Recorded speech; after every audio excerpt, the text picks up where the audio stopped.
Bonjour, c'est à nouveau le cours de dessin et de bande dessinée du lundi. Et oui, je sais, je suis très en retard parce qu'on n'est pas lundi, on est vendredi. Et voilà, pendant le confinement, je fais plein de trucs en même temps et du coup, j'arrive plus à tout faire et donc je suis un petit peu en retard. Désolé, mais le voilà en vrai. Et c'est aujourd'hui un cours où on va faire des trucs un petit peu moins compliqués, un petit peu moins orientés bande dessinée que les autres fois parce qu'on a fait des trucs super intéressants mais parfois un petit peu compliqués et je veux qu'il y en ait vraiment pour tous les niveaux et que les gens qui sont un peu plus débutants et pas, soient pas privés d'opportunités de dessiner des trucs rigolos. Et donc aujourd'hui, on va dessiner tout un tas de petits personnages sur un thème, comme ça. Ça va être les trucs qu'il y a sous la mer, c'est-à-dire les algues, les poissons, etc. Voilà, j'ai eu envie de faire un truc un peu thématique, façon un peu Nemo, avec des petits poissons de toutes les couleurs. Je pense que ça peut être sympa. Et puis, même si c'est plus simple que quand on a fait des trucs avec des dialogues et des histoires de sens de lecture et où on a parlé de comment on fait les décors avec une impression de profondeur, etc., et ben c'est quand même pas si simple que ça et je pense que c'est intéressant. Et puis après, de toute façon, même pour faire une BD, il faut apprendre à faire des trucs comme ça sur des sujets un petit peu thématiques, donc je pense que ça peut être cool. N'oubliez pas, il nous faut un matériel très simple, des feuilles de papier machine, un crayon à papier, une gomme, un feutre, et puis évidemment des crayons de couleur, parce que sous la mer, il y a plein de couleurs rigolotes et il ne faut pas s'en priver. Et on attaque tout de suite. Alors, sous la mer, on va déjà planter le décor. Le décor, c'est quoi? Eh ben, les fonds sous-marins. Alors, on va prendre toute la feuille, carrément. Et donc, avec mon crayon à papier, on n'oublie pas, on appuie tout doucement sur le crayon, parce que comme ça, ce sera plus facile à gommer après.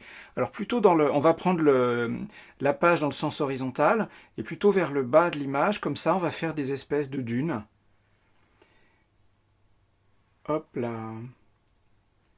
Voilà, puisque sous la mer, c'est un peu comme sur la plage en fait. Il y a des dunes parce que les vagues en fait, elles ont bougé le sable et elles ont creusé des trous et puis elles ont fait des bosses, etc. Donc ça fait des trucs un peu comme ça. Et puis on va poser des cailloux parce que dans la mer, il y a des rochers aussi, comme sur la plage aussi des fois. Alors par exemple là, je vais en faire un qui est au bord de l'image. Hop là, alors je vais faire un gros caillou comme ça, une espèce de grosse patate. Alors, vous voyez, je suis passé par-dessus le trait du fond, parce que le rocher, il est plus près de nous, il est devant. Et donc, comme c'est au crayon, c'est pas gênant qu'il y ait un trait qui décrit la forme des dunes de sable, parce que ce trait-là, il sera gommé à la fin. Le rocher, il sera dessiné devant. Et je repasserai au feutre et on verra plus le trait gris du crayon. Ok. Et comme j'avais expliqué les autres fois, on repassera que ce trait-là, et ce trait-là, on l'oubliera parce qu'il est derrière. Et le rocher, il me servira à poser des petits trucs et tout, vous allez voir. Alors là, par exemple, le rocher, il est posé sur le sable, donc je vais faire un petit truc. C'est tout simple, mais là où le rocher, il touche le sable, je vais faire un petit trait comme ça. Vous voyez, parce que le sable, il s'accumule sur le bas, et là, on comprend tout de suite que le rocher, il est posé dans le sable. Alors, je vais rajouter d'autres cailloux. Alors, il y en a un, par exemple, il va être plus loin. Alors, il va dépasser du trait de cette espèce de dune de sable là, et comme ça on devine qu'il est derrière, il est plus loin, parce que le sable il passe devant. Voilà un rocher qui passe devant le trait du sable, et voilà un rocher qui passe derrière le trait du sable, et donc il est plus loin. Je vais en mettre un autre, un petit ici, hop là, voilà, et je fais pareil, je fais mes petits traits là pour dire, ah, il est posé dans le sable. Alors vous vous souvenez de ce que j'avais dit à propos des nuages, quand j'avais expliqué comment on fait des décors? Il y en a des grands, il y en a des plus petits, et puis ils sont pas tous à la même distance, ils sont pas tous disposés les uns à côté des autres, toujours à la même distance, et comme ça donne un côté naturel. Par exemple là, il y en a un grand, il y a un petit qui est pas loin, qui est à côté dans l'image, en tout cas il est loin vers l'horizon, mais il est près dans l'image, et puis j'en ai mis un autre un peu plus loin, et comme ça c'est inégal, c'est un peu n'importe quoi, et du coup ça a un côté naturel. Vous voyez, il suffit de pas grand chose, j'ai mis trois cailloux, et on a déjà un paysage qui a l'air naturel. Trois cailloux et du sable qui est un peu n'importe comment, qui fait des creux et des bosses. Et là, ça suffit à avoir un début de décor où on se dit, eh mais ouais, ça y est, on est... alors on pourrait être au bord de la mer, mais après on va comprendre qu'on est sous la mer avec un truc tout simple. On va dessiner des algues. Alors par exemple, un peu comme il y a dans Nemo, si vous vous souvenez du dessin animé de Disney et Pixar, on va faire des algues qui sont attachées sur un rocher. Alors, elles vont bouger comme ça, elles vont faire des espèces de filaments. Hop là. Et il y en a qui passent devant et il y en a qui passent derrière. Alors c'est pas facile en fait hein, de faire des trucs comme ça, mais en s'entraînant, et là on a une bonne occasion de s'entraîner, et ben on peut faire des trucs très jolis et très naturels. Voilà, et ça fait des petits serpentins comme ça. Et l'astuce, eh ben, c'est comme ce que j'ai expliqué pour les nuages, pour les cailloux. Puis après on fera des petites bulles aussi, je vais vous montrer, c'est le même principe pour les bulles. Eh ben, je les ai mis de manière un peu inégale. Et tout n'est pas à la même distance et ça zigzague pas partout de la même façon. Mais je les ai fait de manière à montrer que ça zigzague vers la gauche. Ça part vers la gauche de l'image. Et comme ça, eh ben, on devine qu'il y a une vague, il y a un mouvement de l'eau sous la mer qui pousse les choses dans une direction en particulier. Ok ? Et puis après, quand on repassera au feutre, je vous montrerai, on ne fera pas exactement les lignes là, on passera autour pour leur donner de l'épaisseur, comme je fais là, parce que ça a une certaine épaisseur. Ok ? Alors je vais en faire plusieurs, je ne les fais pas tous. Et puis là, vous voyez, j'ai fait comme avec le rocher qui passe devant le sable, il y a une algue qui passe devant l'autre, ou derrière en fait, ça dépendra comment on repasse avec le feutre pour dire ça passe devant ou ça passe derrière. C'est pas évident, il faut faire très très attention, mais petit à petit en s'entraînant, on arrivera à faire des trucs qui ont l'air vraiment naturels et on sera vraiment comme dans le dessin animé, sous la mer avec des algues et des petits poissons. Alors, je vais faire d'autres algues, parce que c'est trop rigolo à faire. Et donc, il y en a qui vont arriver du bord de l'image. Donc, pareil, là, j'avais un rocher qui était au bord de l'image. Il est sur le bord de la feuille. Là, je vais faire des algues qui sont là-bas. On va faire des algues, vous savez, qu'on des bords un peu comme ça. Hop là. Ça ressemble à rien, hein, c'est un peu n'importe quoi, mais ça fait naturel. Et là, je vais en faire une autre qui va passer derrière. Alors, elle va passer derrière. Mais je vais quand même passer à travers avec mon trait. Vous voyez ? Et c'est quand je vais repasser au feutre que je ferai attention à ne pas repasser tous les traits. Et comme ça dira, voilà, celle-là elle passe devant, celle-là elle passe derrière. Hop là, j'en fais une autre. Elle va passer derrière les premières. Hop là. Voilà, donc là ça passe derrière. Vous voyez, là je pense déjà que ça va passer derrière, donc j'y vais tout doucement avec mon crayon. Voilà, ça a l'air un peu compliqué, mais quand on va repasser au feutre, ça va devenir beaucoup plus simple, puisque ça va plus passer à travers. Il y a des trucs qui passeront devant, des trucs qui passeront derrière. Et là, voilà, on a des algues qui ondulent, comme si c'était l'eau de l'océan, du fond de l'océan, qui les faisait bouger. Alors, on va commencer à mettre des bêtes. Ah oui, puis je vais mettre des algues aussi là, qui vont être un peu comme ça. Ça fait comme des feuilles de salade. Alors, on imagine là qu'elles sont derrière le rocher. Peut-être elles sont accrochées dessus, on ne sait pas trop. Voilà, ça fait des igouigouis, un peu comme des feuilles de salade. Et du coup, tout de suite, ça a l'air assez naturel. Je vais rajouter quelques petits rochers. Je vais en mettre des petits, voilà, des petits rochers plats qui sont sur le fond de l'océan. Et puis là, je vais en mettre un plus petit. Vous voyez, hop, un petit devant, un grand derrière, et tout de suite, ça a l'air naturel. Un autre petit caillou ici, voilà, et ça marche. Ça a l'air naturel, non? Alors, qu'est-ce qu'on va mettre? On va mettre, par exemple, des poissons. Sous la mer, on met des poissons. Alors, je vais mettre des petits poissons qui vont être là, pas très loin des algues. Alors, un poisson, c'est quoi? C'est une patate. Et puis, hop, un œil, une bouche. Et puis, on va faire assez simple. On va mettre une nageoire qui est sur le dos, une nageoire qui est derrière, et puis les petites nageoires qui sont à l'avant, là, sur les côtés. Et voilà, j'ai un poisson. Et ben, on va faire comme pour les rochers, pour que ça ait l'air naturel. J'ai un poisson dans un coin, là, je vais en mettre un autre poisson plus petit. Et donc, soit il est plus petit, soit il est plus loin, on ne sait pas. Voilà, nageoire, nageoire, et un œil. Et voilà. Vous voyez, il a suffi de disposer les choses un peu n'importe où, et là ça commence à avoir l'air naturel. Je vais mettre un autre poisson par là, pas trop près des autres. Ceux-là, ils sont un peu près les uns des autres. Alors, je vais en mettre un autre plus loin. Et puis il va être, par exemple, moins allongé. Parce qu'il y a des poissons de toutes les formes dans la mer. Donc ceux-là, c'est des patates un peu allongées.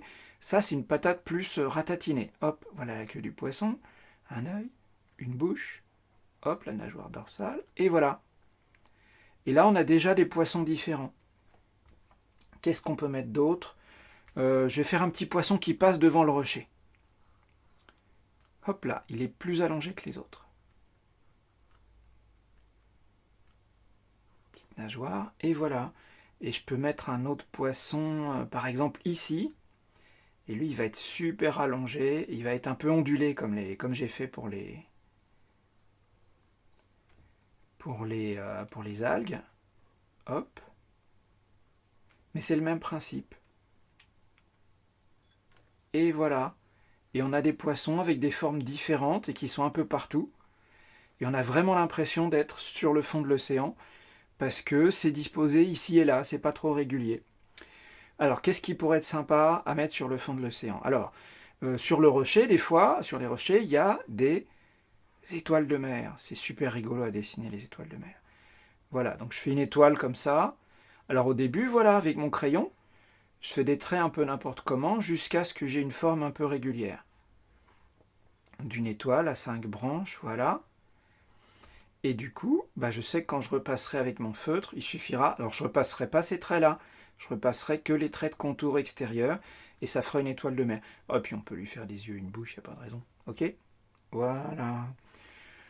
Sur le fond de l'océan, il y a aussi des petites bêtes. Je peux faire un crabe. C'est sympa à dessiner les crabes. Voilà. Alors, un crabe, c'est quoi? C'est une patate. On lui fait des yeux. Et puis je vais lui faire des pinces. Alors les pinces, c'est quoi? C'est des patates qui sont attachées au corps. Et puis, comme ça. Voilà. Et les pattes. Hop, hop, hop, et hop. Et voilà, j'ai un crabe. Vous voyez, c'est pas compliqué. Alors après, un hippocampe. Ça, c'est super joli, les hippocampes. Je vais en faire un par là. On va se rapprocher, comme ça, ce sera plus facile. Alors, je vais le faire dépasser du bord de la dune de sable. Comme ça, on verra bien qu'il passe devant. Alors, je fais la tête de l'hippocampe. Et puis, alors, un peu comme j'ai fait avec les algues, je vais faire un truc tout ondulé. Il faut faire une espèce de S, comme ça.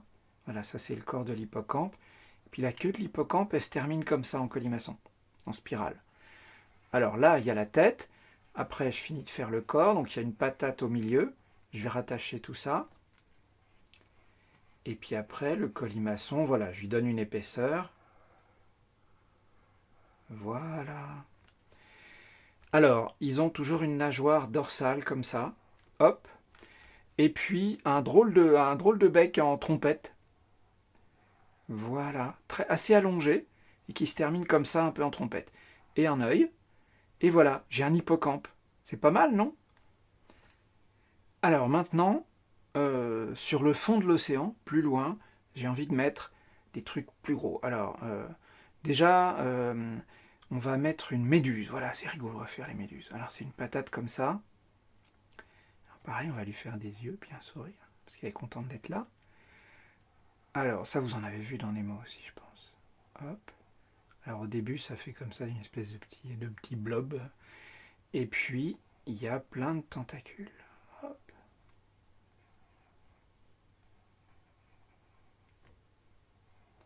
Alors, vous voyez, il y en a qui passent les uns devant les autres, comme il y en a beaucoup. Voilà. Et là, on a une méduse qui fonctionne bien.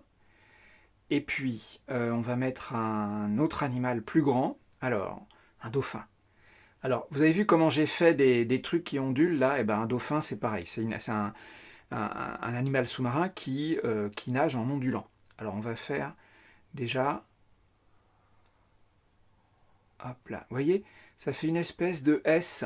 C'est-à-dire là, il y a une courbe dans un sens et quand je la termine, elle est dans l'autre. On fait tourner la ligne générale, voilà. Alors après, la tête du dauphin, en général, il y a un front comme ça qui redescend un peu, puis après il y a le bec, comme ça, hop. Et donc on va terminer le corps du dauphin. Vous voyez, ça fait une forme qui ondule. On a l'impression de le voir nager, alors que l'image, elle bouge pas. Mais rien que de faire cette courbe, on a l'impression que le dauphin, il est en train de nager. Alors après, la queue du dauphin, voilà, on va faire un truc comme ça. Il y a la partie qui est devant, la partie qui est derrière, je vais faire un peu comme ça, voilà. Vous voyez, il y a plusieurs traits, parce qu'à un moment donné, je me suis trompé, parce que c'est pas facile à faire, et c'est pas grave. J'ai pas besoin de gommer maintenant, je gommerai à la fin quand j'aurai repassé au feutre. Alors après, il y a les nageoires qui sont sur les côtés, et puis il y a une nageoire sur le dessus. Vous avez déjà vu comment c'est un dauphin. Un œil, et puis un sourire, parce qu'il est content de nager dans la mer. Hop. Voilà, j'ai un dauphin. Un truc sympa à rajouter, ça serait une baleine. Alors pareil, ma baleine, je vais la faire onduler. Mais je veux bien faire comprendre qu'elle est loin dans le décor. Elle est plus loin que tous les poissons. Parce que c'est très grand une baleine. Si je la montrais à la taille réelle, comme ils sont les autres poissons, bah ça tiendrait pas. On aurait même juste un petit bout de nageoire ou un œil, quoi. Je vais dessiner ma baleine, mais en la faisant passer derrière le rocher. Hop là, voilà. Alors un peu comme j'ai fait avec le dauphin. Voilà. Alors là, vous voyez, le trait, il a traversé le dessin du rocher. Ben, c'est parce que c'est la partie de la baleine qui passe derrière. Alors là, il y a la bouche de la baleine. C'est une toute petite bouche par rapport à la tête. Un petit œil. On va la faire sourire aussi un peu. Toc. Une nageoire. Et puis, là aussi, la queue de la baleine. Et voilà, j'ai une baleine qui passe derrière. Alors, je vous montre vite fait quand même, pour que vous soyez rassurés. À la fin, je gommerai ça. Et du coup, on comprendra que la baleine, elle passe derrière. Parce que le rocher passe devant, il coupe le trait de la baleine. Vous voyez, c'est pas compliqué. Avant de repasser au feutre, il y a un petit détail à rajouter qui est indispensable. Et là encore, on va faire comme je vous avais expliqué avec les nuages. On va rajouter un petit truc qui est très utile pour qu'on se rende compte qu'on est sous la mer, c'est des bulles. Et on va faire exactement comme quand je vous avais expliqué avec les nuages. On va en mettre ici et là, c'est-à-dire un peu n'importe où. Pas les unes à côté des autres de manière régulière. Pour que ça ait l'air naturel, on va en mettre des grosses, des petites, et on va les mettre près ou loin. Hop. Des fois rapprochées, des fois éloignées. Et du coup, ça a l'air naturel. Et voilà. Bon, des fois, on en met près des poissons parce que comme ça, on comprend qu'ils font des bulles. La baleine aussi, bien sûr. Hop. Et le dauphin. Et voilà. Sous l'océan. Voilà, maintenant, on va pouvoir repasser au feutre notre trait de crayon. Alors, je vais faire d'abord les choses qui sont les plus près de nous. Comme ça sera plus facile pour être sûr d'arrêter les traits des trucs qui passent derrière. Je vais vous montrer. Par exemple, là, les algues. Hop, alors je fais ce bout d'algue là, on va dire c'est celui qui passe devant. Hop là. Et là, je fais une autre algue et elle passe derrière. Donc, j'arrête le trait à cet endroit-là. Hop là. Alors, je repasse pas exactement là où j'avais mis du crayon parce que c'est un peu confus. Désolé. Enfin, c'est l'idée. Voilà. Là, il y en a une autre. On va dire qu'elle passe derrière les autres. Hop. Et voilà. Et du coup, ça a l'air naturel parce qu'on voit bien qu'il y a des trucs qui passent devant les machins. C'est ce que j'avais expliqué avec les nuages et tout ça. Ou en faisant passer des petits bouts d'arbres derrière les collines, ou en mettant une maison devant les collines et tout ça. Allez, on va en mettre encore une autre, puis ça ira bien. Hop.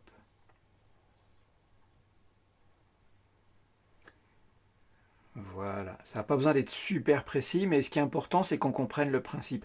Faire passer en arrêtant le trait quand il y a une algue qui est devant, j'arrête le trait pour celle qui est derrière, et du coup on voit bien qu'elle passe derrière. Et comme ça, il y a ce côté naturel où il y a des trucs devant, des trucs derrière. Alors mon rocher, hop là. Voilà, vous voyez le trait il n'est pas trop régulier parce que, alors là, comme il y a du sable qui passe un peu devant, voilà, et ça se termine en faisant des petits points parce que voilà, c'est du sable. Et voilà. Là, pareil, il y a des petits cailloux. Hop. Petit bout de sable. Encore un petit caillou. Et voilà. Alors après, là, j'ai des trucs devant, des trucs derrière. Devant, il y a l'étoile de mer, par exemple. Bah, je vais commencer par l'étoile de mer. Hop.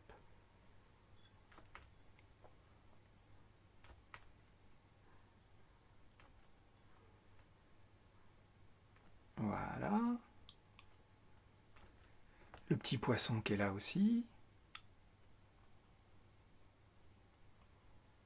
Vous voyez, la nageoire, elle passe devant puisqu'elle est sur le côté du poisson. Et ben j'ai arrêté le trait du ventre du poisson et je le recommence derrière. Voilà. Et là, par exemple, la queue du poisson, bon, j'ai fait une patate au départ, donc elle était fermée là, mais la queue, ça rejoint le corps, donc je vais simplement faire comme ça. On verra mieux sur un plus gros poisson. Je vais faire celui-là. Voilà. Alors, la patate. Toc.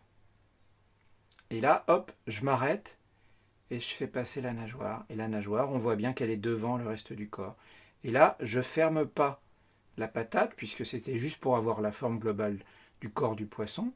Et j'attache la queue. Et voilà, la nageoire qui est sur le dos. Et ça marche. Pareil pour les autres. Nageoire. Hop.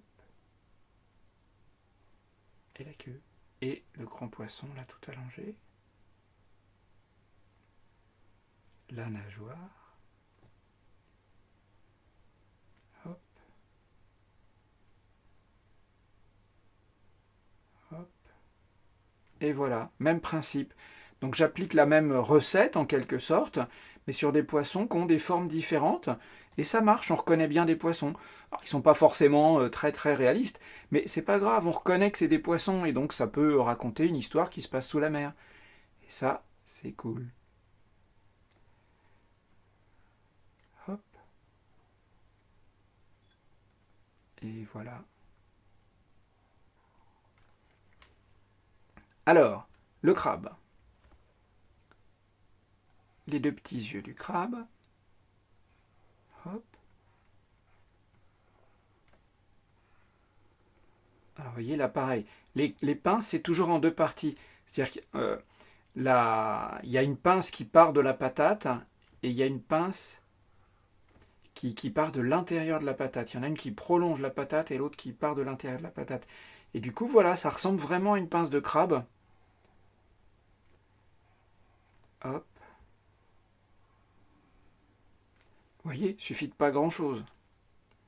Voilà, après les petites pattes. Vous voyez, donc j'ai juste fait un trait plié pour la patte, et après, quand je vais faire le feutre, je lui donne un peu d'épaisseur, comme ça c'est plus réaliste. Pareil ici. Voilà. Bon, celles-là, elles sont derrière, donc elles sont un peu coupées. Et je finis la patate du corps du crabe. Et voilà, j'ai un crabou qui fonctionne.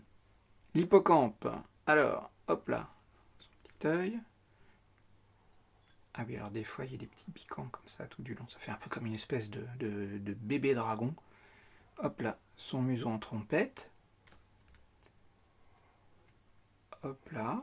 Alors, la nageoire dorsale qui est comme ça. Et puis, alors là, il faut faire attention. Voilà. C'est pas facile, il faut s'entraîner. Voilà, mais ça peut, voilà, ça donne un, on reconnaît un hippocampe. On va lui faire un petit sourire aussi, il n'y a pas de raison. Hop. Alors maintenant, je vais pouvoir commencer à faire les trucs qui sont derrière. Donc déjà, ce gros rocher, par exemple. Voilà. Hop là. Alors, vous vous souvenez, je fais le trait du bas. Il est pas, des fois, c'est un peu dépointillé, comme ça. On comprend qu'il est un peu dans le sable. Et puis, il y a ce petit effet, là, de sable qui s'est accumulé sur le bord.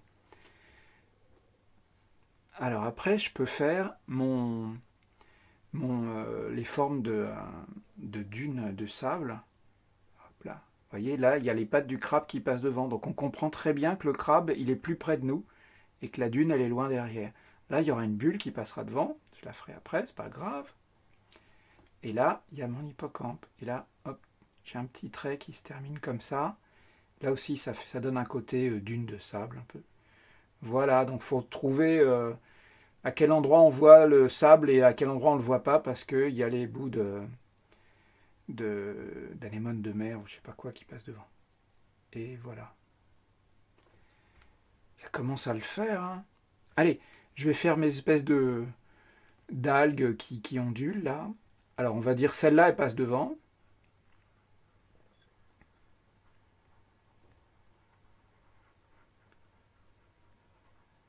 Hop.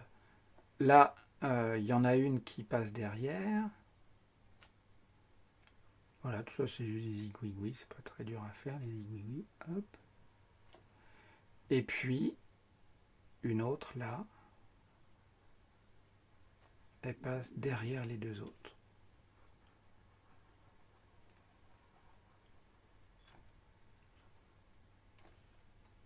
Voilà, il suffit d'arrêter les traits quand ça passe derrière. Faut faire un petit peu attention, mais une fois qu'on a compris l'astuce, c'est assez facile et ça donne vraiment une impression de profondeur. Voilà, l'algue qui est devant, l'algue qui est un peu derrière et l'algue qui est encore derrière. Alors, là on a le rocher qui est plus loin et puis les espèces d'algues ou de trucs sous-marins là, hop, hop. Et voilà, ça c'est pas dur à dessiner, c'est pareil, c'est comme des espèces de, voilà, de feuilles de salade, c'est pas compliqué. Allez, la méduse, hop. Donc ça, bah, c'est tout rond. Et puis, hop là. Voilà. Et alors là, attention, on repart sur un truc un peu compliqué. Voilà. Donc voilà, là, il suffit d'en faire un à la fois. Et au fur et à mesure qu'on fera les autres, on s'arrangera pour qu'ils passent bien derrière, c'est-à-dire en arrêtant les traits. Donc voilà, là je vais en faire un autre qui va passer derrière.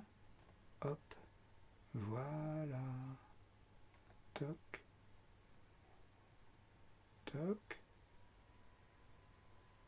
toc, toc. Vous comprenez ce que je fais? Voilà, ça passe derrière et donc il suffit d'arrêter les traits. Et là on voit, il y en a un qui passe devant et l'autre qui passe derrière. Et du coup ça ressemble à des vrais tentacules. Alors celui-là, pareil.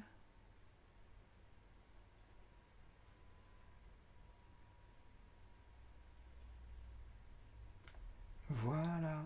Et un autre qui va passer là par exemple. Et puis là.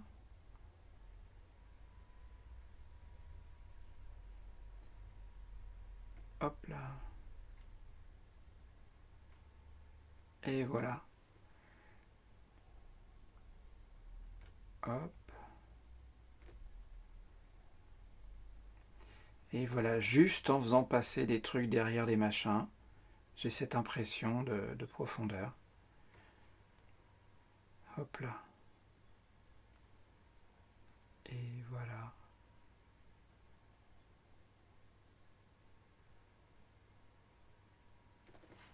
Et voilà.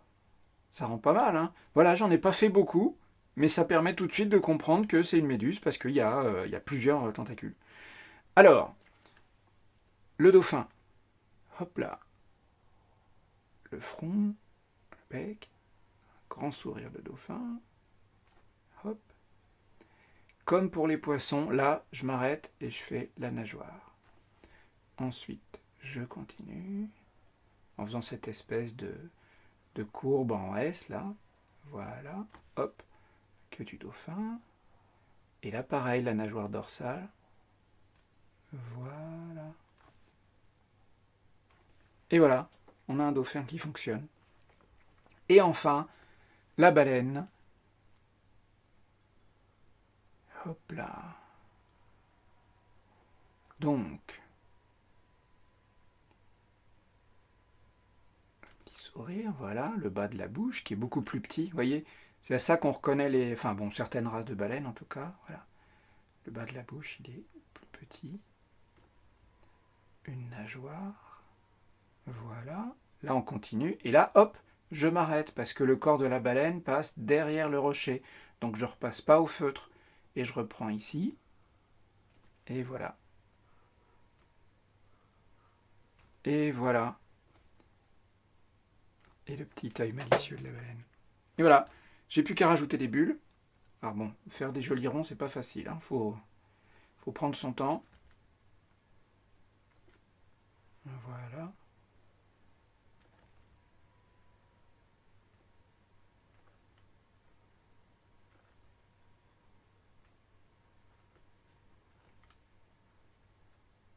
Voilà, chacun ses petites bulles. Hein.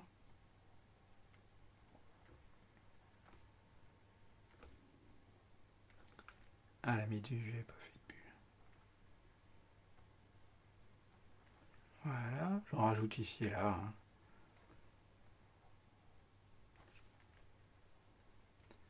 Des bulles pour la baleine, des petites, des grandes, des proches, des loin. Et voilà.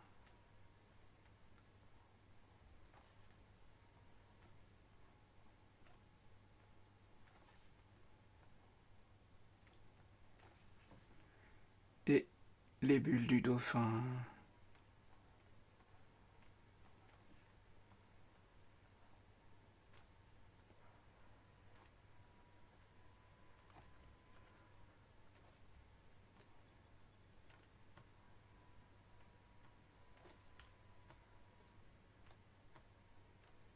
Et voilà. On n'a pas vraiment l'impression d'être sous l'océan là. Et après avoir gommé le trait de crayon, ça donne ça. C'est pas mal, non? Voilà, il vous reste plus qu'à colorier. Vous pouvez aussi télécharger l'image du dessin que je viens de faire pour le colorier aussi, l'imprimer, le colorier comme vous voulez, avec les couleurs que vous voulez. Sous la mer, il y a plein de couleurs rigolotes. Vous pouvez mettre vraiment tout ce que vous voulez. Surtout, n'oubliez pas, si ça va trop vite, vous mettez la vidéo en pause en appuyant sur la barre d'espace. Vous prenez votre temps. Surtout, surtout, surtout, prenez votre temps. Amusez-vous. On n'est pas là pour faire la course. Et puis, je vous retrouve très bientôt.